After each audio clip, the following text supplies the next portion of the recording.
Τον τελευταίο καιρό η μόνη μου επαφή με τον κόσμο είναι αυτός ο άγνωστος από απέναντι που μου απαντά με την ίδια μουσική. Ποιος είναι? Πώς είναι? Ένα πρωί ξεκίνησα να τον βρω, αλλά μετά νιώσα καλύτερα να μην ξέρω και να φαντάζομαι. Ένας μοναχικός σαν εμένα, ίσως ένα κορίτσι που πριν φύγει για το σχολείο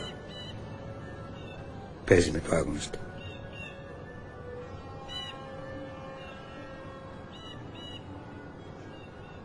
Έγιναν όλα τόσο γρήγορα. Εκείνος ο ύποπτος πόνος, η επιμονή μου να μάθω, να ξέρω. Και έπειτα το σκοτάδι. Η σιωπή γύρω μου. Η σιωπή. Όλα έδειχναν ότι πριν τελειώσει ο χειμώνας, με τις ανάρες φιγούρες των καραβιών στα ξαφνικά ανοίγματα του ουρανού, τις βόλτες των ερωτευμένων στην παραλία, στο ηλιόγερμα και την υποκριτική υπόσχεση της άγγισης.